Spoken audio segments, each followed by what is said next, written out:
Ayer tuvo lugar en el Centro de Convenciones de la Ciudad de Buenos Aires, frente a la Facultad de Derecho, el 42º, cómo me gustan los ordinales, qué bien que digo los ordinales, fueron una tortura en mi escolarización, los recuerdo como una verdadera tortura y ahora me fluyen.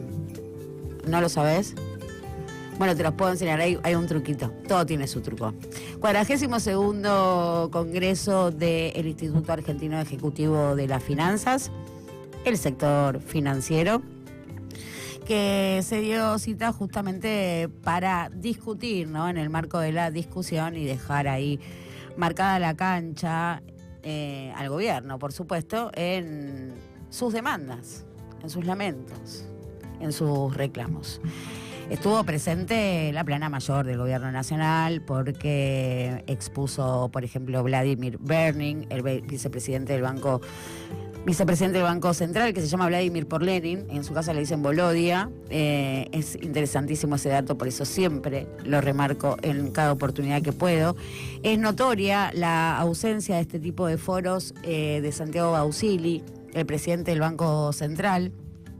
Soy habitué de este tipo de encuentros, fana de este tipo de encuentros, y lo escuché una sola vez en un encuentro en Mendoza, que también cerró el presidente, y comentábamos, sobre todo con un editor del Cronista, que había estado bastante kirchnerista en ese momento, porque defendió básicamente el rol del Banco Central, casi en términos de la Carta Orgánica que se reformó durante el gobierno de Cristina, también muy interesante, y quizás por eso no lo dejen hablar mucho a Bausili, es una hipótesis.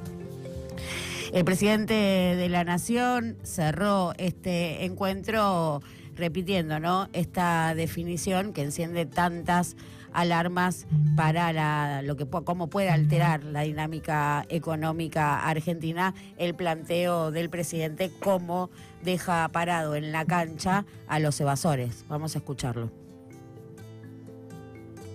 Bueno, pero hay otros gobiernos que lo hicieron. Entonces, ¿qué es lo que estamos haciendo? Estamos trabajando en conjunto ARCA, con el Ministerio de Economía y con el Banco Central, para flexibilizar todas esas normas para que nadie los persiga por utilizar los dólares que ustedes tienen en el colchón. Es decir, una verdadera revolución monetaria de la libertad, porque nosotros consideramos que aquellos que fugaron la plata no son delincuentes, son héroes que lograron escapar de los hijos de puta de los políticos que les querían romper el orto con el impuesto inflacionario. Toda una definición, y coincido con el presidente en que es revolucionario, o por lo pronto altera cierto ordenamiento o cierta lógica. Lo dice explícitamente, no es la primera vez, ya lo dijo en el foro de Yao Yao del año pasado, la edición de este año pasó sin pena ni gloria. Esto, ¿no? Bienvenido el fentanilo a la Argentina, y que no nos sorprenda si dentro de 15 o 20 años nuestra demanda pasa por poder grabar con IVA las transacciones de trata de personas, porque lo cierto es que, bueno, más allá de que tenga una ventana de tiempo de mínima, son fondos que evadieron impuestos, en ese caso ya hay un delito. Sí concedemos, ¿no?, la existencia del Estado, que también está puesta en duda, porque en definitiva es eso, y ese es el planteo del presidente de la Nación. Pero más allá de esto, que por supuesto es toda una definición en términos de política económica, también es interesante que se escuchó del otro lado, ¿no?, del sector privado. El destacado, por supuesto, lo dio Luis Gali, él es representante justamente de la empresa, de una de las empresas más importantes, que maquila en Tierra del Fuego, afectada por la medida anunciada en el día de ayer de la reducción arancelaria a los electrónicos que justamente se producen en Tierra del Fuego. Esta apertura de importaciones abarata, por supuesto, los bienes que vienen de afuera, y va a tener un fuerte impacto en la provincia. Y esto nos decía así a todos, ahora nos lo dice a todos Gali, pero ayer en el encuentro del IAEF. Eso en general, creo que eso está muy bien, para estas categorías que se mencionaron hoy, que son celulares, televisión, aire acondicionado. El otro aspecto, que es la baja de derechos, ahí sí yo creo que es muy difícil Lo que se anunció hoy es una baja de derechos de 16 a 8 y a partir del año que viene a 0. Sí. Muy difícil que se pueda seguir produciendo, fabricando celulares en Argentina con esta situación de competir. O sea, el costo argentino hoy es muy alto, todavía hay que mejorar mucho la productividad para que de alguna manera puedan competir en igualdad de condiciones con el producto importado. Y ahí, bueno, hay que entender las consecuencias. Los empresarios nos adaptamos, nosotros exportamos, nosotros importamos. Tenemos plantas en provincias de Buenos Aires, todo, pero en Tierra del Fuego el 35% del Producto Bruto de la provincia es la industria electrónica y hay que ver qué pasa con esa gente a partir de las consecuencias del celular de este tipo. ¿Queda claro lo que está diciendo este tipo? Nosotros nos salvamos. Yo me transformo. Hoy exporto, mañana importo. Vendo esto, vendo lo otro. El problema es la gente que está ahí. 35% del producto, lo que está anticipando son los despidos y el desempleo en la provincia.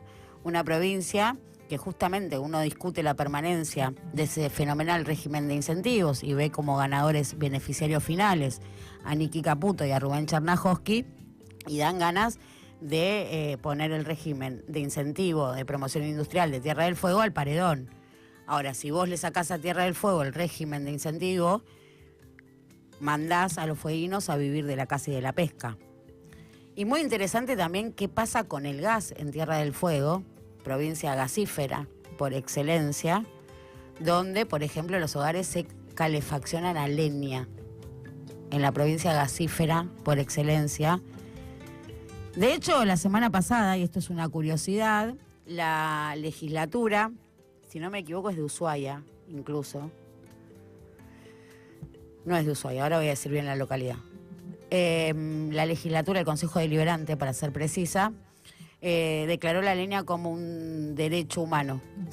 O sea, ya legalizando que hay que calefaccionarse a leña. Seguimos, ¿no? Trayendo cosas de la dinámica de lo impensado. Pero la definición de Gali, más allá de los despidos presentes en esta narrativa, es esto de nosotros nos salvamos. Y lo dice explícitamente. Yo hoy exporto, mañana importo, me acomodo, y esta es la característica de los jugadores del bloque económico doméstico. También desfiló por el escenario del IAEF Isela Costantini. Isela Costantini fue presidenta de Aerolíneas Argentinas, pero encabezó muchas de las empresas más importantes a nivel local. Isela Costantini, Carolina Castro de las automotrices y Catherine Remy de Total Energy son las 3 mujeres que hoy cumplen con el cupo femenino en este tipo de encuentros.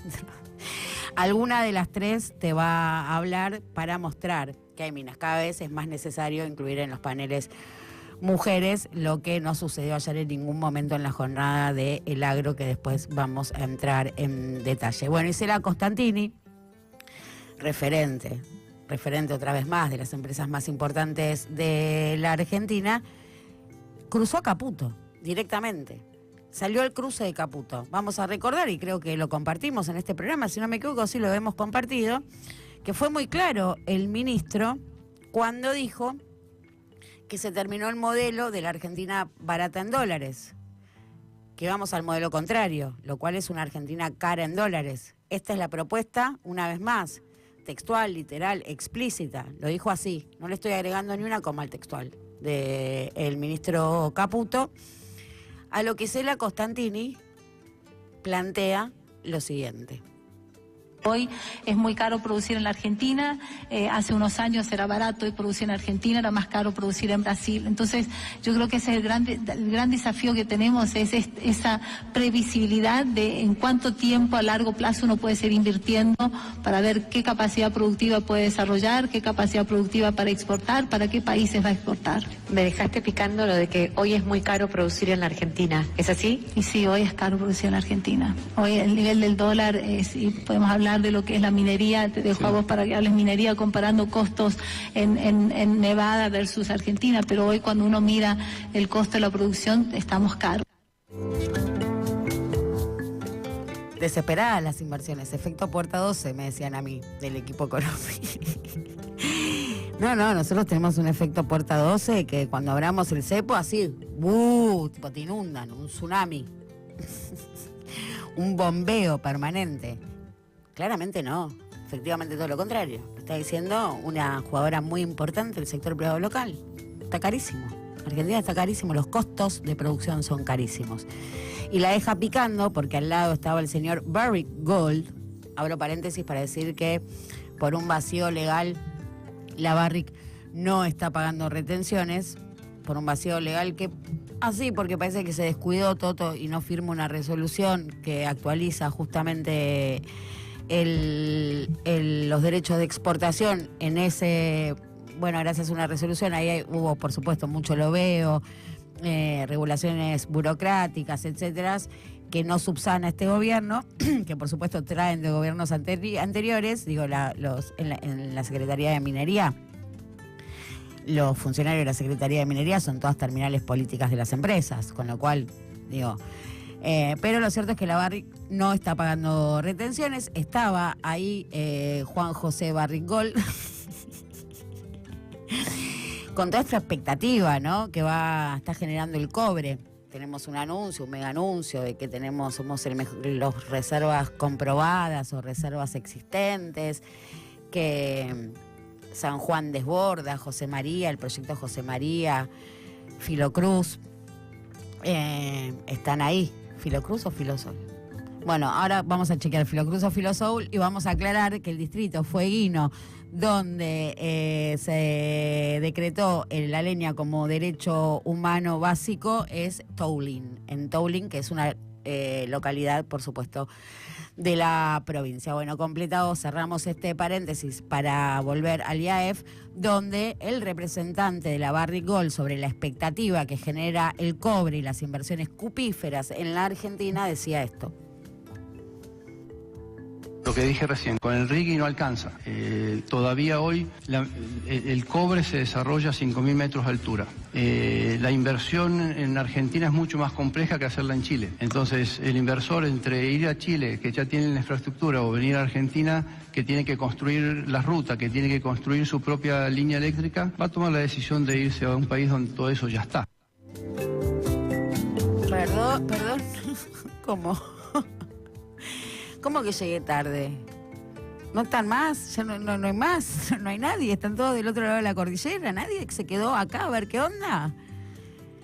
Bueno, bajando la espuma, ¿no? Bajando claramente la espuma a esta sobreexpectativa, a la puerta 12, al boom cupífero, al cobre. Claramente y de primera mano lo escuchamos acá, lo que decían los representantes del sector. Pero antes de cerrar este paseíto, esta visita al perímetro del Círculo Rojo, así asomarnos, plantear cuál fue el gran ausente. Voy a decir también que estuvo Pablo Roca, pará. No cerrés, pará. Estuvo Pablo Roca. Estuvo Pablo Roca porque recibió una condecoración y uno planteaba, ayer conversábamos con Wallman, esto de que si Pablo Roca va a un lugar es porque algo tiene que decir. Y esto no significa que vaya y diga, che, vengo a decirte esto, Javier Milei.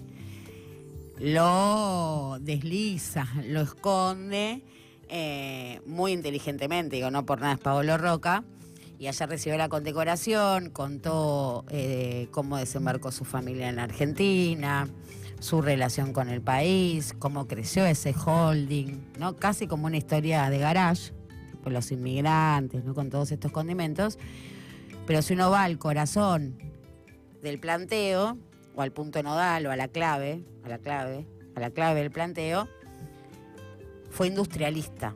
Y ahí hay un mensaje. Defendió la industria local. Y ahí claramente hay un mensaje, una vez más, una respuesta a este modelo económico que no es que lo esconde. Dice, no es con la industria, es con el campo de esta manera, y es el sector financiero que lo venden como servicios y plataforma exportadora de materias primas. Entonces ahí también hay un contrapunto muy interesante, escondido en su historia familiar, donde Paolo dice la industria papi. Pero bueno, volvamos al gran ausente de este encuentro del Círculo Rojo, donde están los tipos que manejan las cajas de las empresas, ¿no? Una vez más, son los ejecutivos de la finanza, son los tipos que manejan las cajas de las empresas más importantes. Y vos podés creer que nadie habló nada, no se dijo nada, de la quiebra de Albanesi, de Grobo Copatel, de Agrofina, de la Cítrica San Miguel, que ahora sale con otra ampliación de deuda para pagar la anterior y sigue los pasos y pesa allí también la sombra del default. La intervención de la emisión de deuda del Santander, la emisión que están haciendo bancos en dólares que no tienen garantizada la capacidad de repago en tanto y en cuanto los bancos no generan dólares. En el encuentro ejecutivo de finanzas, de esto nadie dijo nada.